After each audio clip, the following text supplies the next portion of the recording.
Hey everybody, welcome back to Winamac Hockey. I am Dom DeBomb, joined as always by Jake the Snake Armstrong and Matt the Brat Cleveland. Today we are talking about the Columbus Blue Jackets and Patrick Laine and Seth Jones and the boys there in Ohio, along with their new coach, and we're going to discuss what they need to do to get this sinking ship back to the dock, make some repairs, and get back in the winning column. You swept Tampa a couple years ago, guys. What's going on? We have some answers for you. If you're new to the channel, please be sure to take a couple seconds, hit that subscribe button, and let's get down to business here, guys.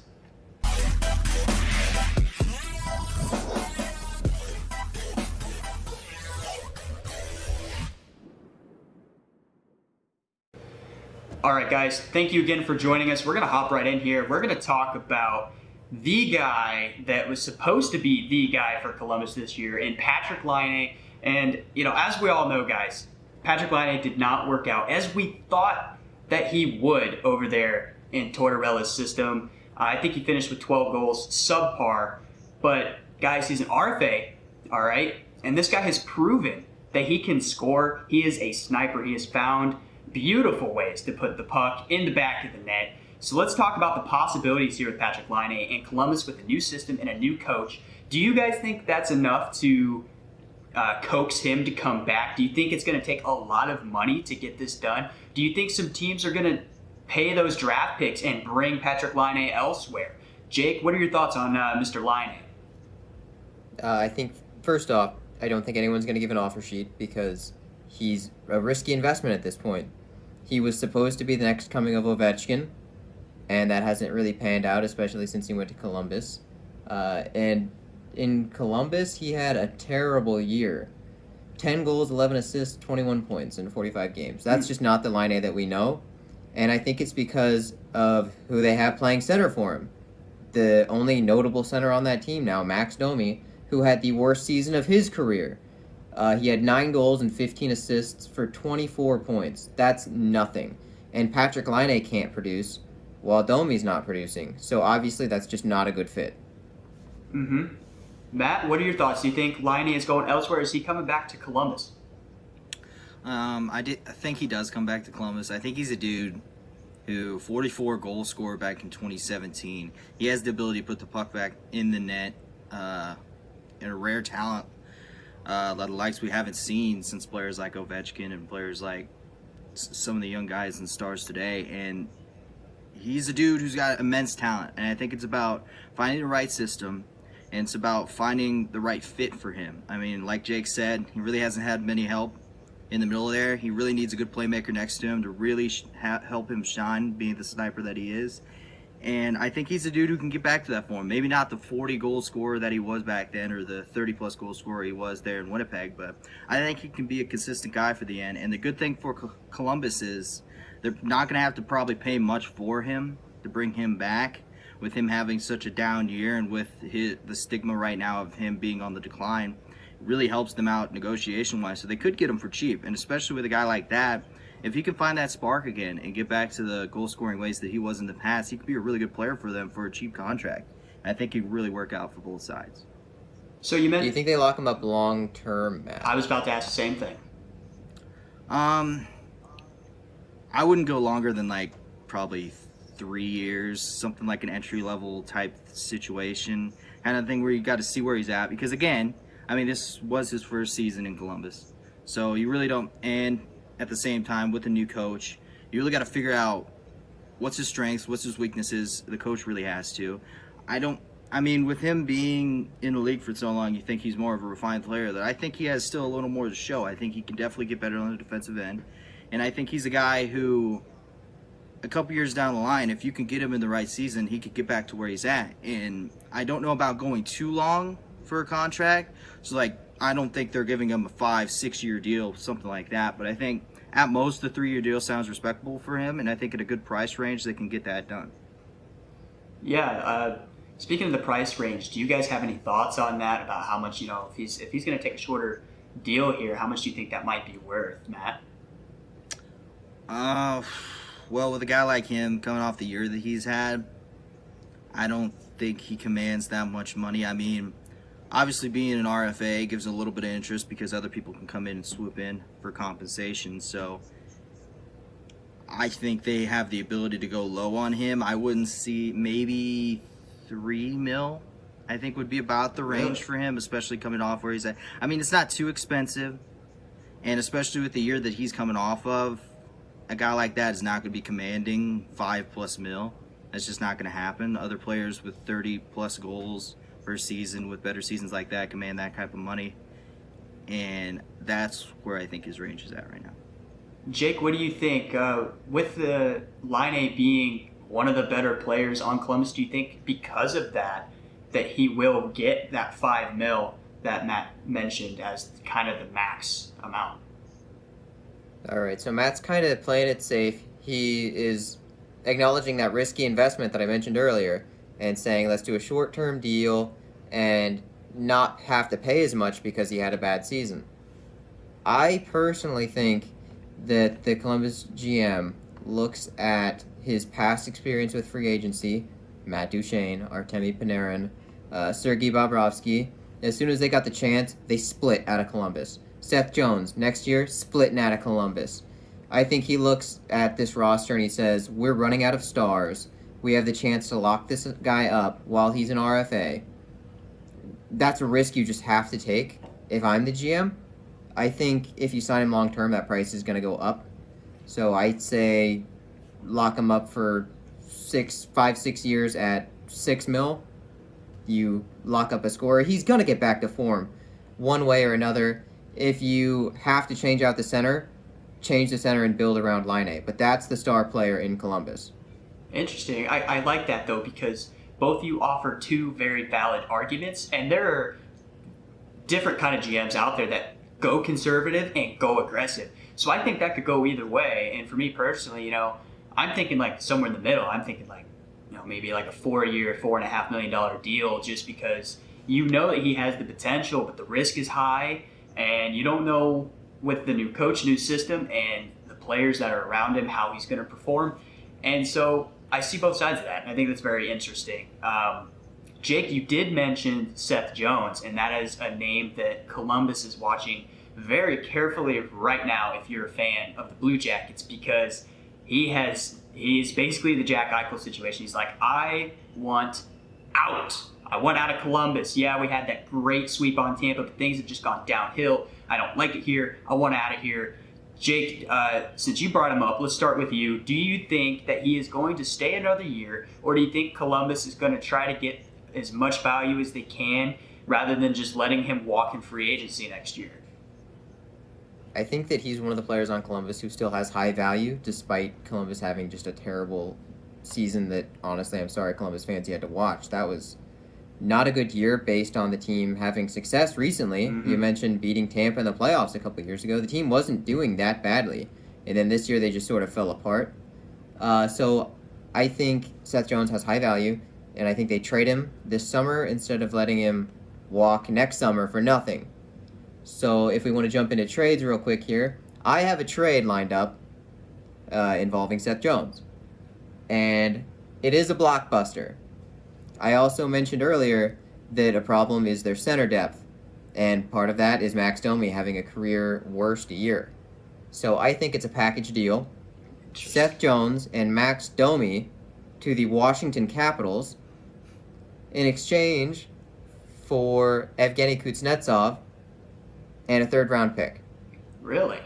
So if you're Columbus, Max Domi is making a whole lot of money. What was it, like 5.3? Somewhere in that range. $5.3 million to put up like 20 points. That just can't happen. But I think if you're the Capitals, you're willing to risk that, make it so Max Domi does not have to be the guy in Washington. He can be a second, maybe third-line center for you.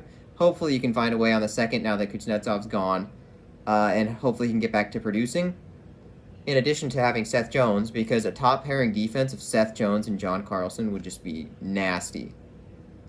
And if you are Columbus, Evgeny Kuznetsov, you are getting a top-line center. He's a great player, but he's had issues in Washington. He's had some drug issues going on, and Washington's let it be known that they are looking to shop him around and see if anyone can give him a deal.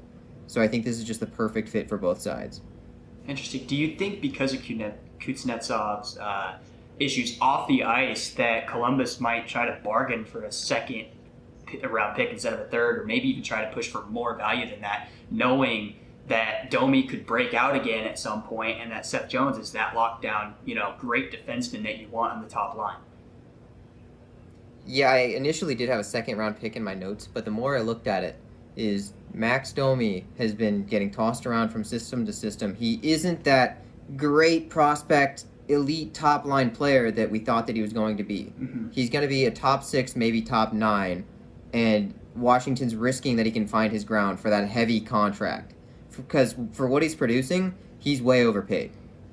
And Seth Jones, as far as we know, could walk next summer. Mm-hmm. So I think Washington's willing to bear some risk. And that's why I changed that from a second to a third. All right, that makes sense. Matt, where do you think Seth Jones is going to end up? Staying in Columbus, or is he moving on? I think he's moving on. I think at this point, the sides have reached an agreement that he's not going to be there anymore. He doesn't want to be there. I really don't think they want him there. Him being there any longer probably becomes more of a cancer in the locker room as his disdain grows. And I think he ends up getting traded.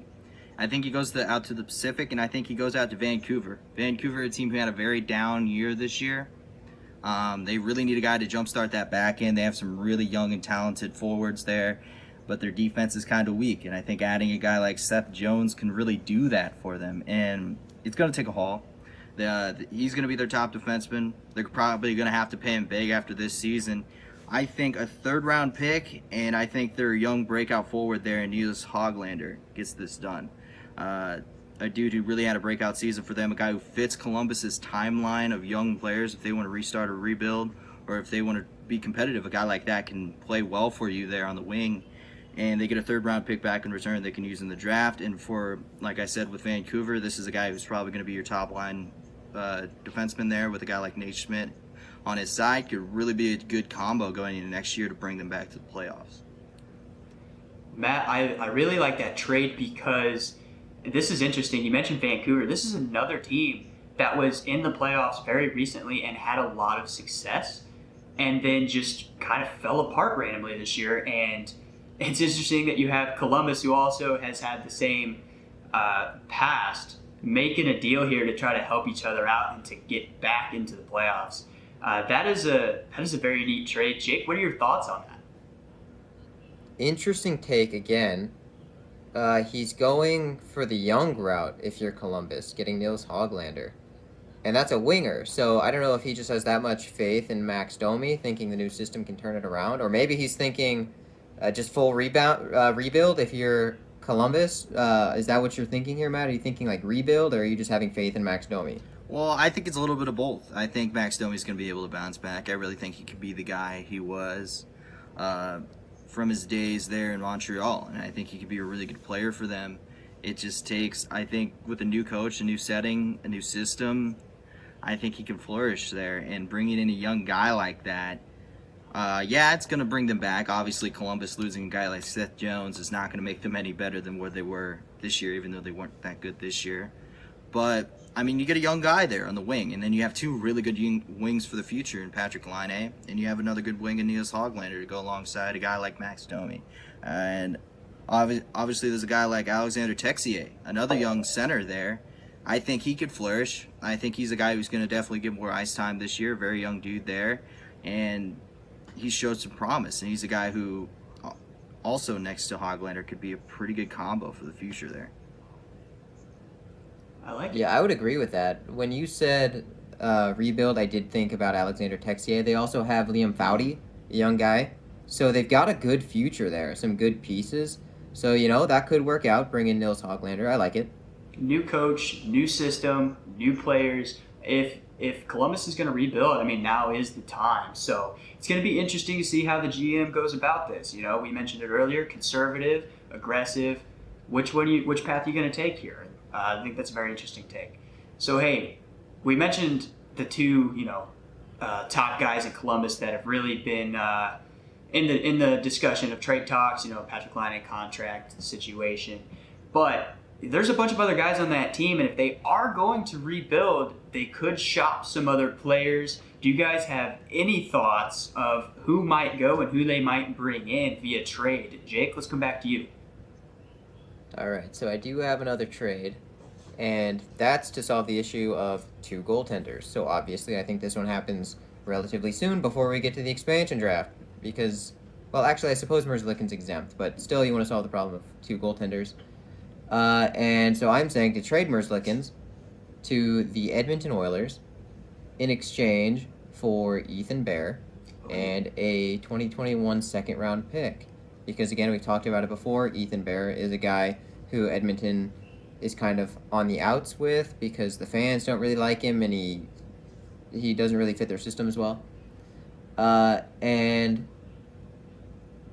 that second-round pick also cushions that because Merzlikins is a really good goaltender. But if you remember to the end of the Blue Jackets season this year, he was saying, I'm tired of losing, and you could just see that the mood wasn't there for him. And I don't think that Columbus is going to be good anytime soon. I even have, I'm not going the full rebuild route. I'm saying try to retool and keep going. But I still know they're not going to be good soon. Matt's going the full rebuild route, so you know they won't be good soon that way. And those are their options. It's not like Columbus can just say, okay, we're going to be great next season.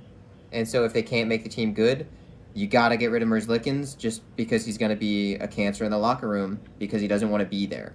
So I think you send Merzlikins to Edmonton, who needs a goaltender because Mike Smith is aging. And you bring back a defender in Ethan Bear to sort of fill that gap from Seth Jones. I like it.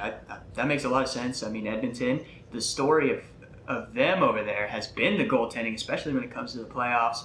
Coming up short, a guy like Elvis, the King Merzlikins, I mean, that guy can perform, and we've seen it, and it makes sense, Jake, especially since he's frustrated.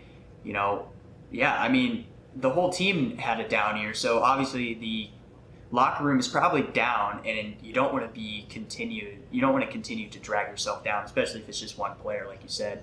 Matt, let's come to you here. Do you have any trade ideas regarding Columbus and some of their players? I have 2 trades that I think they're going to be making, and it's pretty much the theme is out with the old. And 2 dudes, I'm going to start with the first guy here, Boone Jenner. I think he's a guy who can give you value as a good defensive forward. I think he gets shipped out to Dallas for a 5th-round pick and Andres Skara, a defenseman there.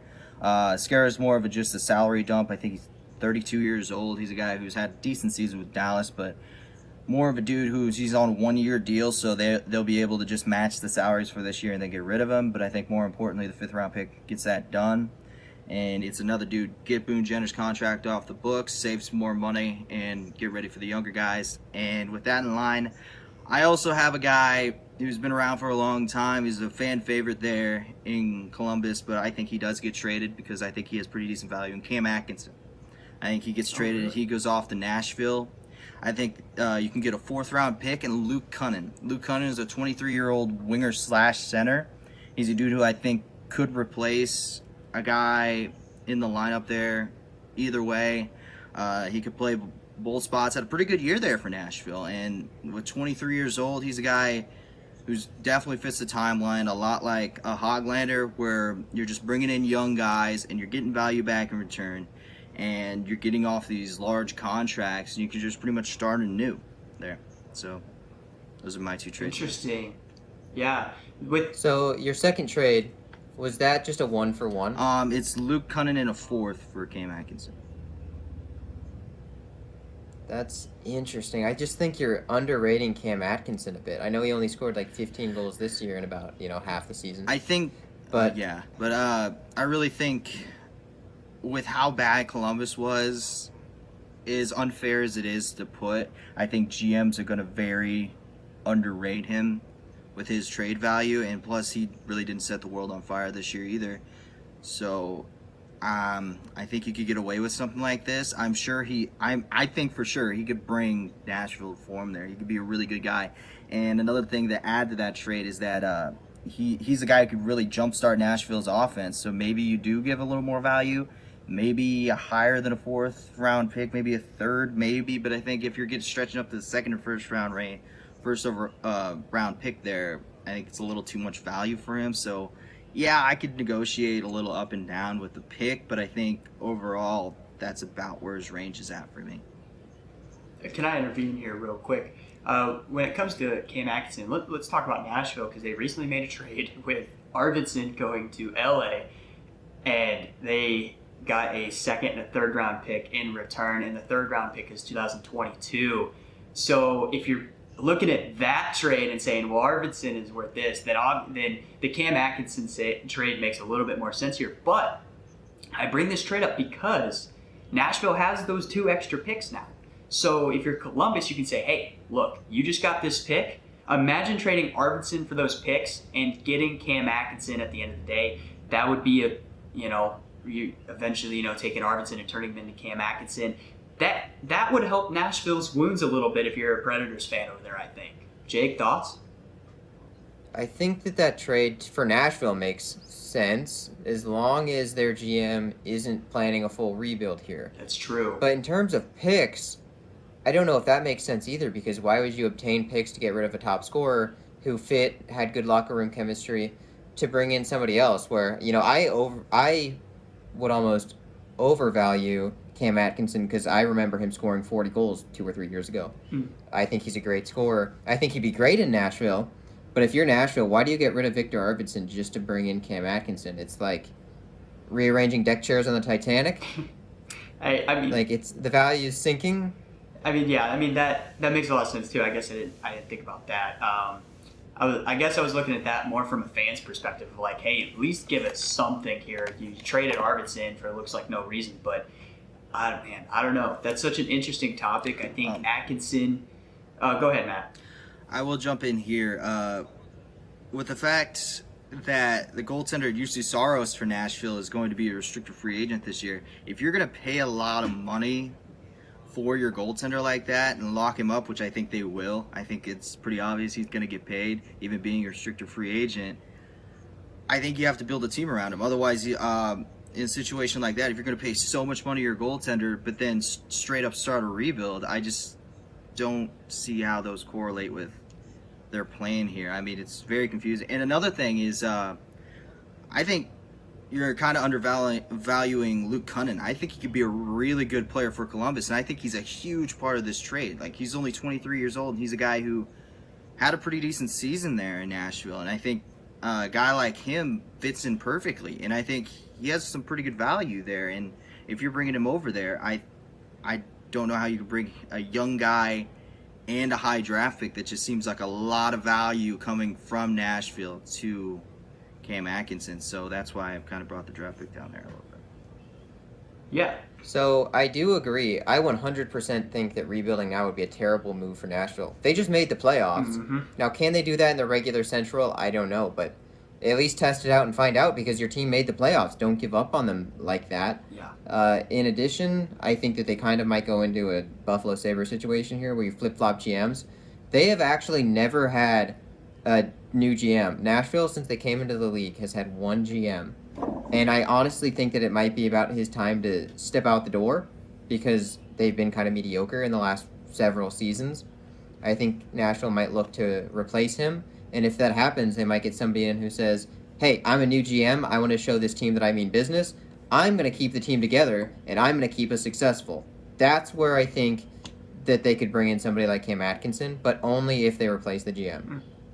Interesting take there. Hey, so not to cut this conversation off, but this would be a great conversation to have when we take care of Nashville and we do their video later on. But let's refocus here on Columbus's side of things with Cam Atkinson. And if you get rid of a guy like that, I think too, if you're Columbus, you're getting rid of a little bit of leadership there. So I think that also needs to be taken into consideration. But the trade is highly possible. I think if Columbus is dead set on rebuilding, you could see some guys like that go. I mean, it's definitely not impossible. But we've talked a lot about trades, but let's hop into the free agency market here. And Columbus's current roster with their UFAs and RFAs. And let's kind of just throw this all together here, if you guys are okay with that. Jake, let's start with you. Columbus, of their free agents, who do you think's going? Who do you think's coming back? And then on the market, who do you think they bring in? All right, so I think they've got a decent number of RFAs and UFAs here. I think most of them, the RFAs mostly come back. One name that's been on the team for a while that I think goes is Brandon Dubinsky.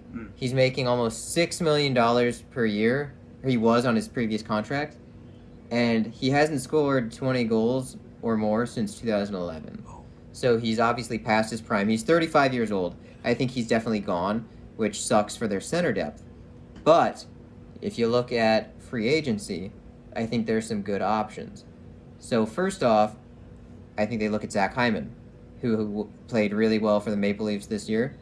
He could put the puck in the net. He's fast, and he wasn't that expensive, and he's good defensively. In my notes here, he's 29 years old. He had 15 goals and 18 assists for 33 points, and he was a plus 19 in 43 games. In his career, he's a plus 72.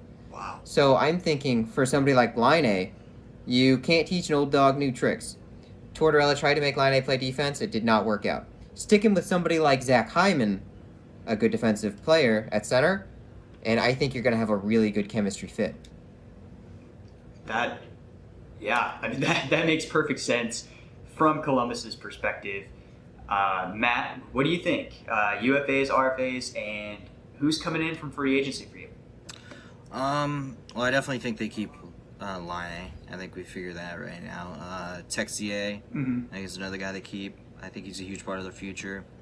Guys like Michael Del Zotto on the back end who had a pretty good year for them. I think they try to keep him. I'm on the train with Jake where Brandon Dubinsky, I think he's gone. Really outserved his purpose there. And I think they pretty much get rid of everybody over the age of like 32 at this point, which is like half of their free agents. So from that point on, free agency wise, I think if they're going to really go after anybody, I think it's going to be kind of like a big swing sort of thing, mostly for restricted free agents. So I'm looking at guys on the back end. I think they're, with a team like this, with their good goaltending, I think if they can become extremely defensive and really rely on that aspect of their game, I think it could be very good. With that in mind, I look at a guy like, if they can pry him away from Detroit, Filip Hronek. I know where about his value is as a restricted free agent. You're probably going to have to give up a second-round pick in compensation, but I think he's a guy that's worth it.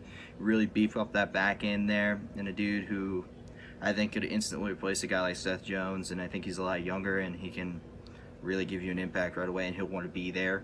And then another guy like Vince Dunn, who I think he's a guy, I don't know, I'd have to learn from Jake if he thinks St. Louis is going to bring him back or not, but as a restricted free agent, I think he's another guy you could give good value for.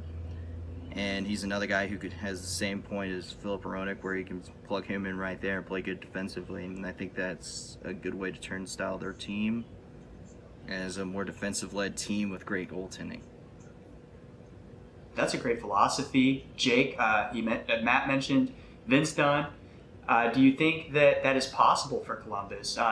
What is St. Louis's impact on Dunn? Do you think that they're really going to try to bring him back, or is it possible that Columbus can pick him up? I think St. Louis definitely has decided to move past Vince Dunn. I don't know why, honestly. I've just seen rumors they're trying to work a trade for Vince Dunn to get out. They've kind of retooled that entire back end in St. Louis, which is another issue altogether. But I think it's definitely possible that Vince Dunn leaves St. Louis. Interesting. So, Jake, what do you think about Columbus utilizing the defensive philosophy here while their young guys develop if they happen to go with rebuild? I personally think that you retool offensively. Just trust Laine to put the puck in the net. Kuznetsov is also really good offensively. And then just trust Jonas Korpisalo, because remember, I said Merzlikins is out. Mm-hmm. So just bank on Korpisalo playing well, and I think that'll solve your defensive issues for the most part. You've still got Zach Werenski back there, I think they're set for a good defensive structure, but I think they retool offensively. Even if Seth Jones leaves, do one of them guys that Matt mentioned, would they make sense to come plug in his spot and play well for the Blue Jackets? Yeah, actually, I don't remember if Matt mentioned Michael Del Zotto. He's great. He was only making $700K this year.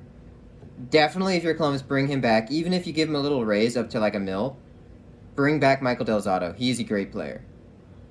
And also, let's not forget that they did have Savard too, that they traded to the Lightning, and now Jones wants out, and it's like you got some high-quality defensemen that have walked out. And Matt, I think you make a great point that you're going to have to make up for that. And I don't know if Korpisalo can do it all for you. We've seen with some teams that stacking offensively is not necessarily the move. So definitely got to strengthen the back end a little bit, but also at the same time trying to revamp that offense. I think you both make great points, and they mesh really well together.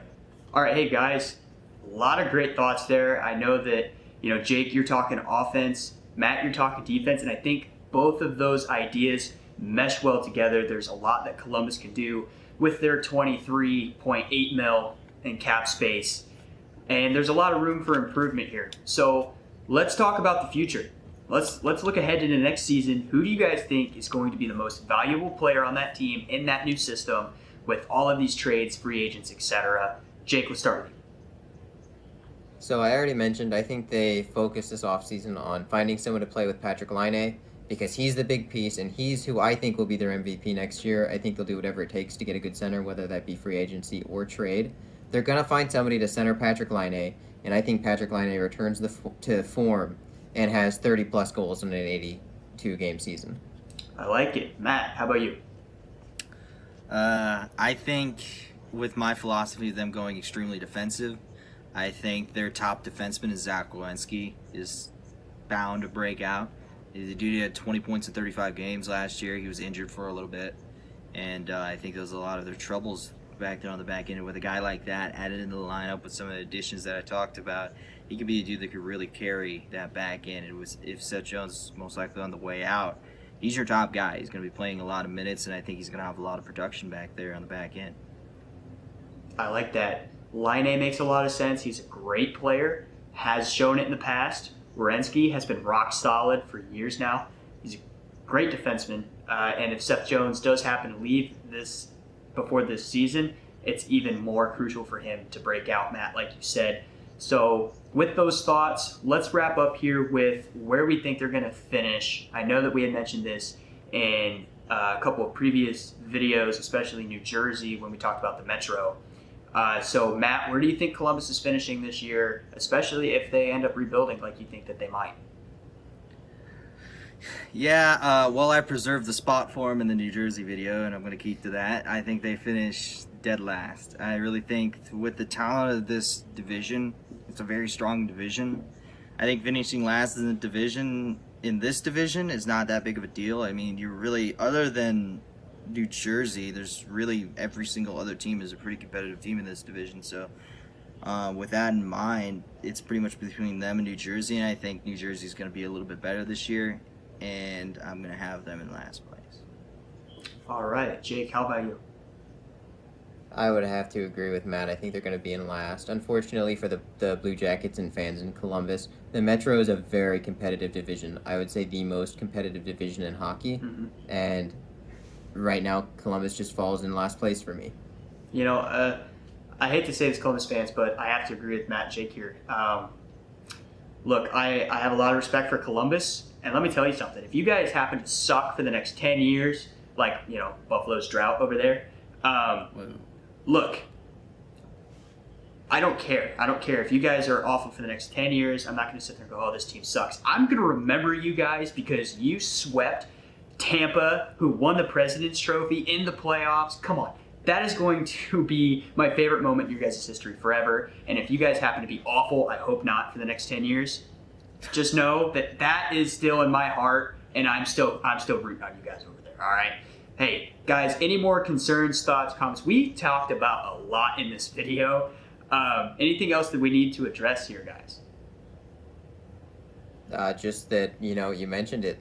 Columbus is the last team to beat the Lightning in the playoffs, and you can take that to your grave at the bottom of the standings. Absolutely. Hey, guys, thank you for joining us for this video of Winnemac Hockey. Be sure to join us as we continue to talk about the rest of the teams in the NHL, and check out our previous videos that we have already done. We will see you next time on Winnemac Hockey.